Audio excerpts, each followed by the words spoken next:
Well, hello everyone, and welcome to this four-part series.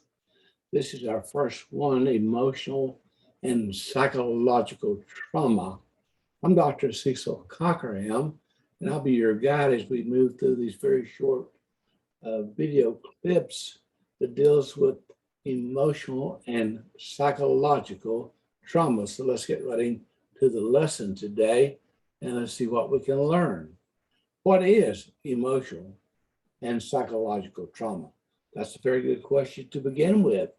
Emotional and psychological trauma is the result of extraordinary stressful events that shatters your sense of security, making you feel helpless in a dangerous world. Well, that's a lot of things going on today in this dangerous world that could cause this emotional and psychological trauma. Yeah, I may be speaking to you today.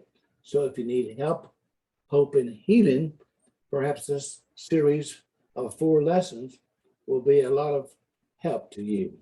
Psychological trauma can leave you struggling with upsetting emotions, memories, and anxiety that won't go away.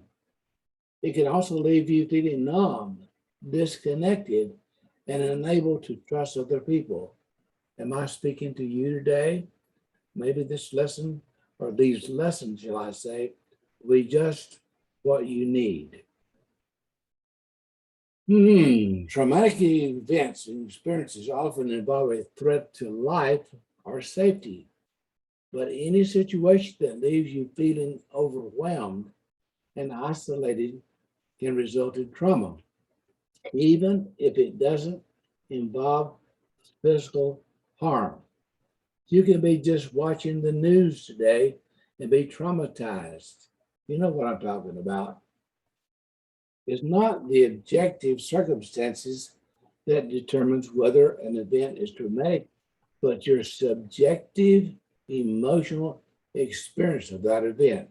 I must state this one more time. If you can just get this one point, this can help you immensely. It's not the objective circumstances that determines whether an event is traumatic, but is your subjective emotional experience of the event. The more frightened and helpless you feel, the more likely you are to be traumatized. This is so key to these lessons. See, you can be watching something and it might not traumatize you, but somebody else could be watching the same event on TV or experiencing it in real life, and it will traumatize them. See, it's our subjective emotional experience of that particular event that causes the traumatization. Please hear me out and get this, because it's so important for these lessons that we'll be doing on trauma and emotional psychological trauma that can be caused by, here's some things that can be done. One-time events, such as an accident, an injury, or a violent attack, especially if it was unexpected or happened in childhood. You see, a lot of people who have these traumatized events in early childhood are still having dreams today. I call them trapped emotions. And I've been talking about this for a long, long time. And I have so many people just overlook it. And they have these trapped emotions and they don't know what to do with them. If you're one of those persons, perhaps these lessons can help you. And if you need some help, hope, and healing, I'm always available via the tube here. You can go on, email me, and we can do a private Zoom evaluation. It's that simple. Just email me, Dr. Cecil at CIOCC.us.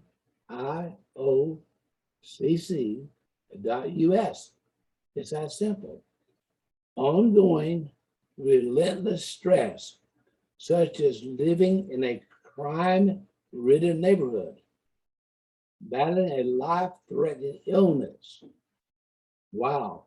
Experiencing traumatic events that occur repeatedly, such as bullying, domestic violence, or childhood neglect. See, these are things that are traumatizing people, cause these trapped emotions, and they have no way of getting help, hope, and healing because nobody is really saying they have help for this for the most part. I've worked for many, many years as a coach, counselor, and mentor to put together several different types of programs to make one positive way to take care of this problem that I have called trapped emotions, but they're caused from this thing called emotional and psychological traumatic events. It's really that simple. You can do your own research and find out that this is what's happening today. This is important. Commonly overlooked causes, such as surgery, especially in the first 3 years of life, the sudden death of someone close, the breakup of a significant relationship, or a humiliating and deeply disappointing experience, especially if someone was deliberately cruel. See, if you were called out in a sales meeting, for instance, because that's one of my backgrounds is sales, then that can be very embarrassing. And this can cause a traumatic event that you can't even sleep at night because you were called out before your friends in a sales meeting. Now, that's a simple example, but it's something that I'm very familiar with, having been a person in a very large corporation that did I did the training for a major corporation that sold product. And so I was in charge of their trainings. So I'm very familiar with what I'm saying here. And this could be a traumatic event. How about an operation on your body?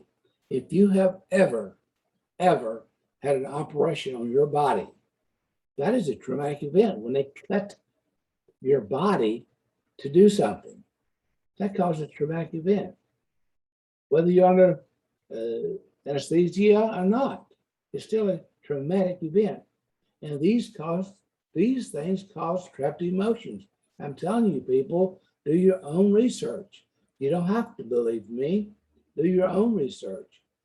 But this can be very, very frightening for many people that has experienced this. And sometimes they have dreams about these events. And you may be one of those that are listening to this particular lesson. Coping with traumatic and these man-made disasters can present unique challenges, even if you weren't directly involved in the event. Let me tell you one of those events that's caused traumatic events for many, many people. 9/11. They show those bombings, those towers coming down in New York over and over.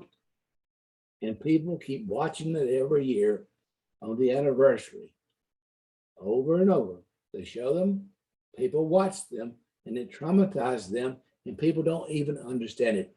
I don't watch it. Read my lips. I don't watch it because I don't want to traumatize my body and have to do my own protocol on myself to clear me from being traumatized by watching those events on TV. But people don't understand that. So such a lack of understanding. My people perish for lack of knowledge. Well, they do, as the scriptures say, because people do not understand this lesson. I can tell you from watching the events that are happening even today around the world. You don't have to be involved in the event. You can just simply watch it and be traumatized. In fact, while it's highly unlikely any of us will ever be in the direct victims of a terror attack or a plane crash or a massive shooting, but we watch these things in horror, these images on social media and news sources of people that have been traumatized in these particular events in life. And we too become traumatized because we watch them. We relate to them. We even empathize with these people. And it causes a traumatic psychological event in your own life that causes havoc with your system. You can do your own research. Please do your own research.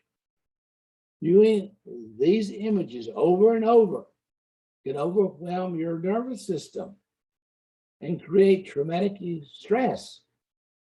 Whatever the cause of your trauma, it is whatever the cause of your trauma, whether it happened years ago or yesterday, you can make healing changes and move on with your life if you have somebody who knows how to help you. I know very few people who really know how to help you with these traumatic events. In fact, most people don't. And quite frankly, that's been my experience at least, and maybe it's yours too. So, what are we going to do? We're going to move on and help you get free. If you will call me, DrCecil at IOCC.us. Email me and let me help you. Hope you enjoy this short lesson, but it's fantastically important.